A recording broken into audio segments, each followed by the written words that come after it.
سمندري غلو فکر وکړ چې دوی چې په کومه کښتۍ باندې برید کوي هغه یوه بار وړونکې کښتۍ ده، لیکن په حقیقت کې هغه یوه جنگي کښتۍ وه.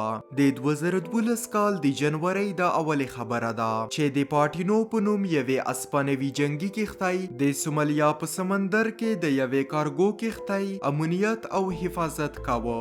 دا کارګو کښتۍ په اصل کې د سومالیا په مرکز کې خالي کېدله. غلو ته خبر راغی چې یوه کارګو کښتۍ د سومالیا په مرکز کې خالي کیږي، لیکن هغوی ته معلومه نه وه چې د دې حفاظت یوه جنگي کښتۍ کوي.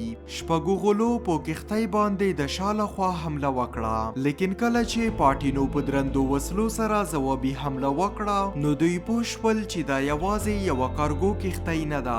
پاټینو سمدلاسه په غلو پسې یو هلیکوپټر ولېږه. په څو دقیقو کې غله تسلیم شول او بیا هغوی اسپانیا ته ولېږل شول.